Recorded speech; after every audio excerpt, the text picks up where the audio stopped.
El día de hoy en Café Chejo, donde la palabra se vuelve imagen, conversamos con la escritora Ana María Shua acerca del género del cuento. El cuento nunca trata exactamente de lo que está contando, porque si fuera así sería solo una anécdota. Y una anécdota no es un cuento.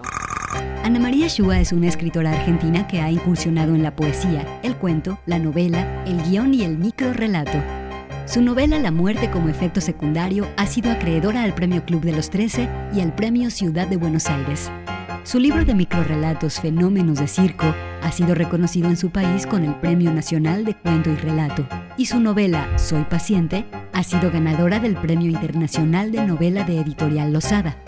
Actualmente la autora es considerada como una de las más prominentes escritoras de microrrelatos en español. Un cuento siempre está tratando de contar algo más, siempre hay algo que corre por debajo de la historia aparente. Y eso que corre por debajo es algo que el autor está tratando de decir acerca del ser humano, acerca de sus dolores, de su pena, de la brevedad de su vida, de su angustia, de sus posibilidades de felicidad. Y todo esto está contenido en la historia y al mismo tiempo va más allá de la historia. Y por eso no alcanza con una fascinante anécdota para que se convierta en un cuento. Y por eso cuando se nos acerca muchas veces la gente sabiendo que uno es escritor y le dicen, me pasó algo que es para escribir un cuento, y se lo cuenta. Y en el 99% de los casos a uno eso no le parece fascinante para escribir un cuento.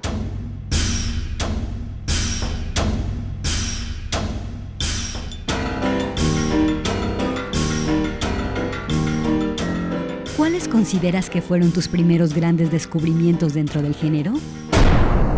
Yo quería que mi primer cuento fuera, como mínimo, un gran aporte a la literatura universal.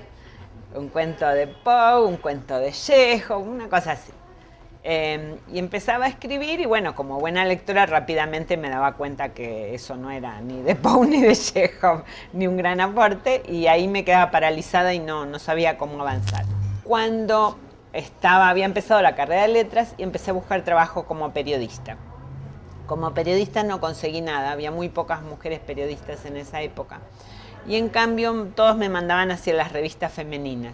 Y en una de las revistas femeninas me dijeron, bueno, si podés escribir cuentos, te lo publicamos.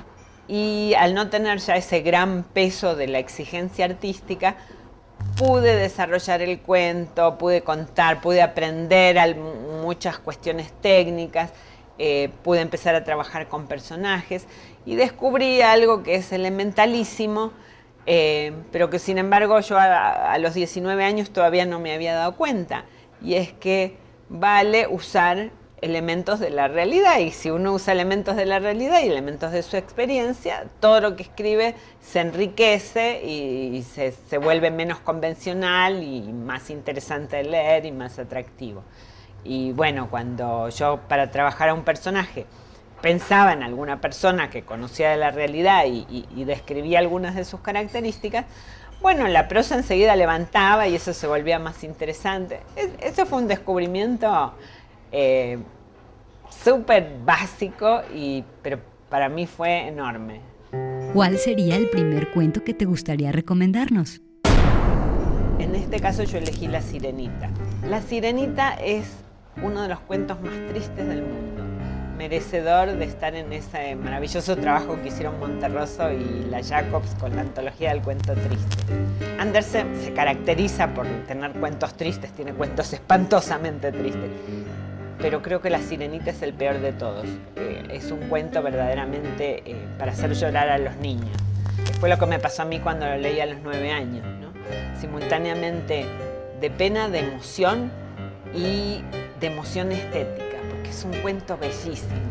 La Sirenita se enamora de un príncipe al que rescató de un naufragio, y para hacerse amar por el príncipe ella necesita convertirse en mujer. Entonces le entrega a la bruja del mar su voz, que es lo mejor que tiene, y su cola de sirena se convierte en 2 piernas, pero cada vez que camina, y esa era la condición y ella lo sabía, cada vez que pisa, ella siente como si 1000 cuchillos se clavaran en sus pies, y muchas veces deja marcas de sangre por donde va caminando, porque así es, va a ser de terrible su vida de ahí en adelante, y a ella no le importa porque es todo por el amor del príncipe. Y el príncipe se enamora de una bailarina. Ella apenas puede caminar, ella no puede hablar, y el príncipe que la quiere como una hermana, se enamora de una bailarina, se enamora de una mujer muy hermosa, y además está convencido de que fue la otra quien lo rescató del naufragio.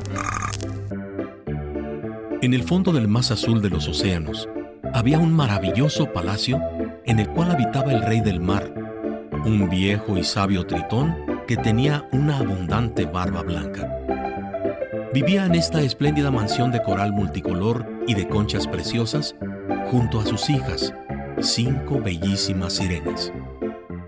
La sirenita, la más joven, además de ser la más bella, poseía una voz maravillosa.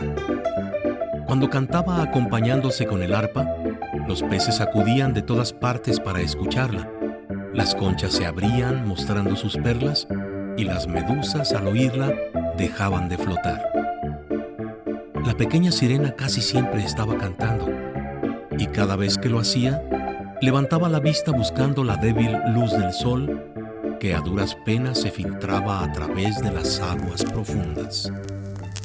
Al regresar, Ana María Shua nos hablará de una de sus cuentistas mexicanas favoritas y también nos hablará de uno de sus relatos cortos predilectos. Ya volvemos.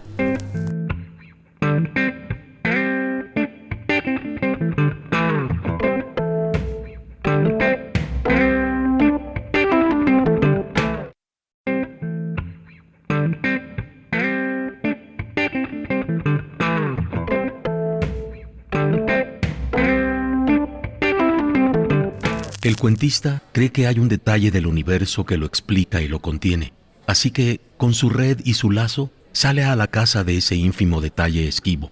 El universo, sin embargo, no tiene explicaciones ni tiene límites. De ese fracaso nace el cuento. Ana María Shua. Café Chekhov continúa conversando con Ana María Shua acerca del género del cuento. Hay algunos decálogos verdaderamente muy famosos. Hay un famosísimo decálogo de Horacio Quiroga, por ejemplo, y a partir de ese decálogo empezaron a surgir montones, y no hay autor al que no le hayan pedido alguna vez que escriba su propio decálogo del cuento.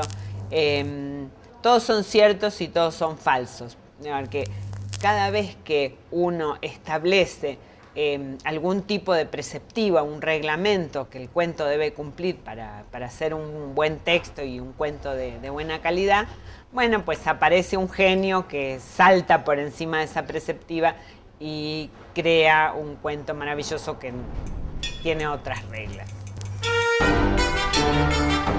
¿Qué podrías compartirnos sobre el nacimiento del género del cuento? El cuento es antiguo como la humanidad. Lo primero que los hombres empezaron a contarse unos a otros fueron cuentos.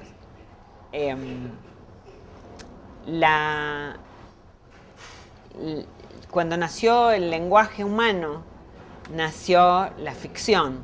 Una característica del lenguaje humano que lo diferencia del lenguaje de los animales es lo que se llama la posibilidad de prevaricación, es decir, la posibilidad de mentira intencional. Hay abejitas que con sus danzas son capaces de transmitirse unas a otras mucha información acerca de donde hay, por ejemplo, un campo de flores. Pero no va a encontrar uno una abejita matándose de la risa porque mandó a todo el enjambre para el lado de la autopista. Eso no sucede. Esa es una posibilidad del lenguaje humano. Y una vez que el ser humano adquiere el lenguaje, que lo convierte, que es lo que le da verdaderamente la humanidad, y que descubre que tiene la posibilidad de mentir, digamos, en esa posibilidad de mentira aparece también la posibilidad de juego de la imaginación. Y yo creo que la primera vez que un cazador que salió solo volvió a su aldea contando cómo había estado a punto de cazar el ciervo más grande del mundo, pero en ese momento lo atacó un tigre con dientes de sable y entonces tuvo que luchar con el tigre y el ciervo se escapó y por eso viene con las manos vacías. Ahí probablemente nació el cuento. de quién sería el segundo cuento que te gustaría recomendarnos. El cuento es de Elena Garro, es un cuento que se llama El Anillo y que yo leí por primera vez, yo no sabía que existía Elena Garro, lo leí por primera vez en los 80 en la revista Puro Cuento de Mempo Giardinelli, que fue como una continuación de El cuento de Valadez, ¿no?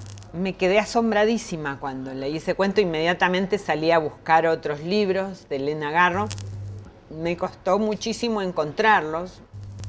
Yo creo que realmente, ¿no? el centro dramático de su vida está en esa especie de ninguneo que ella sufrió.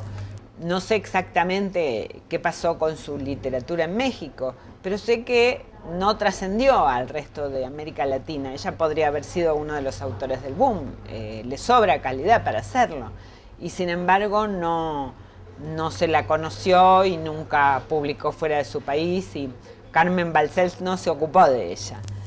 Yo he leído varios libros de cuentos de ellas, menos novelas, novelas no leí tanto, y todos son verdaderamente extraordinarios, ¿no? La culpa la tienen los tlaxcaltecas, por ejemplo, es un libro maravilloso. El cuento, que se llama El Anillo, tiene muchos niveles de comprensión, es un cuento en realidad muy misterioso, y esa es una de las cosas que más me gustan de este cuento, que uno termina de leerlo y sabe que no ha comprendido todavía plenamente esa historia, ¿no? Esa especie de misterio que planea sobre el cuento y que nunca se resuelve es una de las maravillas y perfecciones del Anillo. Es un cuento en el que una madre está haciendo una declaración ante la policía y está contando cómo un hombre le hizo un mal a su hija, le hizo un maleficio. Le quitó un anillo que su hija llevaba en el dedo y que era un anillo que ella misma, la madre, había encontrado tirado por ahí, y que con ese anillo este hombre le estaba haciendo un maleficio a su hija, y que su hija estaba cada vez peor y como que se estaba secando y como que se estaba volviendo loca, y entonces ella había tenido que llamar a una especie de curandera, doña Fulgencia, que había conseguido arrancarle a su hija un animal que estaba atrapando con sus pezuñas el corazón de su hija, pero le había dicho que si no conseguía, que eso era un mal que le estaba haciendo el muchacho que se había quedado con el anillo, y que si ella no conseguía recuperar ese anillo, ese animal monstruoso había hecho cría, y que 3 veces ella se lo iba a poder sacar, pero no más, y finalmente estos monstruos que su hija tenía adentro de su cuerpo le iban a comer el corazón. Apenas salía yo de la calle que baja del mercado cuando me cogió la lluvia. Llovía tanto que se habían formado ríos en las banquetas. Iba yo empinada para guardar mi cara de la lluvia cuando vi brillar a mi desgracia en medio del agua que corría entre las piedras. Al volver, nuestra invitada nos hablará de una de sus cuentistas norteamericanas favoritas y también sobre uno de sus relatos cortos predilectos. Ya regresamos.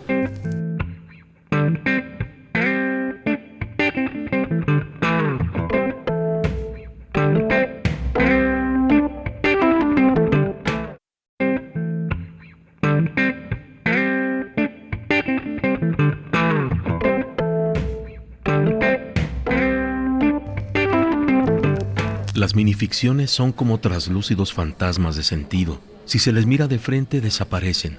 Hay que aprender a atrapar desde una mirada atenta y distraída al mismo tiempo su significado siempre evanescente. Ana María Shua. Café Chekhov conversa con la escritora Ana María Shua acerca del acto de leer. Porque el cuento a mí me ha provocado los mayores placeres que encontré en mi vida, y te lo voy a explicar como se lo explico a veces a los niños en las escuelas. Ustedes quizás ven a los jugadores jugar a la pelota y bueno, de tanto ver partidos de fútbol les da ganas de probar a patear un poquito la pelota a ver qué les pasa. Y bueno, quizás eso fue lo que me pasó a mí, ¿no? De tanto leer y tanto disfrutar de los cuentos. Bueno, me dieron ganas de probar y ver si podía contar algo yo. Pero me costó muchísimo.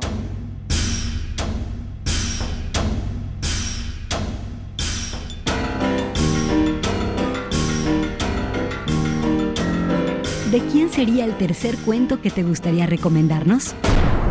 De Flannery O'Connor. Se llama Un hombre bueno es difícil de encontrar. Flannery O'Connor nació en el sur de Estados Unidos. Su literatura tiene una característica que la diferencia de otras escritoras del sur, porque ella es de una familia católica y entonces muchas de las historias que cuenta tienen que ver con esta circunstancia en particular, ¿no? Los católicos que además eran una minoría en el sur de Estados Unidos.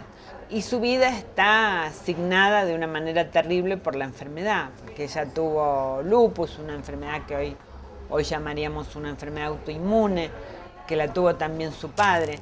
Vivió muy poquito, no llegó a cumplir los 40 años. Y en ese breve tiempo escribió algunos de los cuentos más extraordinarios de la literatura norteamericana, que es como decir de los cuentos más extraordinarios del mundo, ¿no? Porque los norteamericanos han dado una cantidad de cuentistas verdaderamente asombrosa y unos cuentos maravillosos.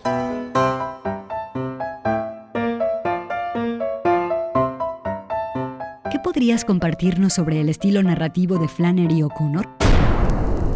Los cuentos de Flannery O'Connor casi todos tienen una característica muy especial, que es que aparentan ir en una dirección y avanzan plácidamente hacia ese lado y de pronto doblan y van por otro camino que es completamente distinto, completamente inesperado. El cuento de Un hombre bueno es difícil de encontrar es una muestra perfecta de esa característica, ¿no? Es una familia con su madre, la madre, el padre, el niño, la abuelita, una familia que salen en el auto y que se iban de vacaciones, pero en algún momento, toman por un camino un poco alejado, un poco solitario, se equivocan, se pierden. Ellos ya habían escuchado comentarios por la radio de que había un bandido en las cercanías, que era muy mala persona y que era un asesino y que era muy peligroso. Pero no puede imaginarse el lector que va a suceder nada de lo que en realidad sucede. En un momento dado, realmente caen en manos de este bandido, este ladrón y asesino y su banda, y empezamos a ver todo el cuento a través de los ojos de la abuelita. El bandido se lleva al hombre y al chico, los mandan lejos, se escuchan unos disparos, el lector sabe que los mataron, la abuelita lo sabe también, matan también a la madre, y la abuelita queda allí hablando con el jefe de los bandidos, aferrándose a la vida, ¿no? A pesar de que han matado a toda su familia y ella es una mujer muy vieja, pero de todas maneras ella tiene todavía la esperanza de que va a poder sobrevivir. Y empieza a hablarle al asesino, tratando de persuadirlo de que no debe matarla, porque en el fondo él es un buen hombre, es un muy buen hombre. Y un hombre bueno es muy difícil de encontrar. y mientras ella le está diciendo su discurso y explicándole todas las razones por las que él en realidad no va a matarla, el hombre bueno, tan difícil de encontrar, saca su revólver y dispara y la mata y se terminó el cuento. Daba la impresión de que nadie había pasado por aquel camino desde hacía meses. «No falta mucho», comentó la abuela, y apenas lo hubo dicho cuando tuvo un pensamiento horrible. Le produjo tal vergüenza que la cara se le puso colorada y se le dilataron las pupilas y sus pies dieron un salto, de modo que movieron la bolsa de viaje en el rincón. En el momento en que se movió la bolsa, el periódico que había colocado sobre la cesta se levantó con un maullido y Piri Singh, el gato, saltó sobre el hombro de Bailey.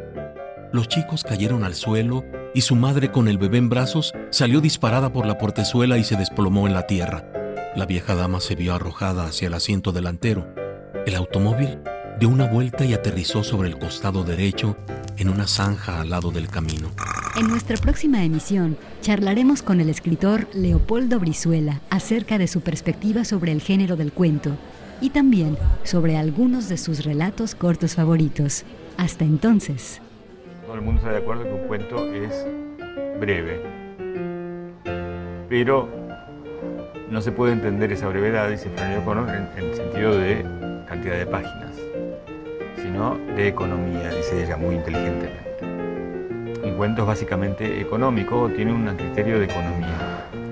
Lo que hay que buscar entonces es entender qué criterio regía la economía de cada autor. La lectura nos está pasando en la experiencia de los viejos, como en las cavernas, ¿no? Cuando se dice que después del día de caza se reunían en la caverna nuestros primeros ancestros y se pasaban historias simplemente porque esa era la clave para seguir sobreviviendo. Bueno, yo leo autores porque creo que quiero entender lo que me pasa. Y creo que esa persona que vivió en otro tiempo, en otro espacio antes que yo, que escribió una novela, me puede dar claves para entenderme. Hay una frase maravillosa de una cuentista norteamericana llamada Grace Paley. Una frase que voy a tratar de repetir de memoria porque es extraordinaria. Dice: detesto esa línea recta entre dos puntos, entre el principio y el final. Dice: no por razones literarias, sino por razones de humanidad, dice ella, ¿no? Todo ser, real o imaginario, merece el destino abierto de la vida. Y que es maravilloso. Y yo creo que en este momento prefiero los cuentos que se parecen a la vida y tienen grandes desgracias, pero también grandes momentos de líneas de esperanza de las que uno puede fugar de ese destino, ¿no?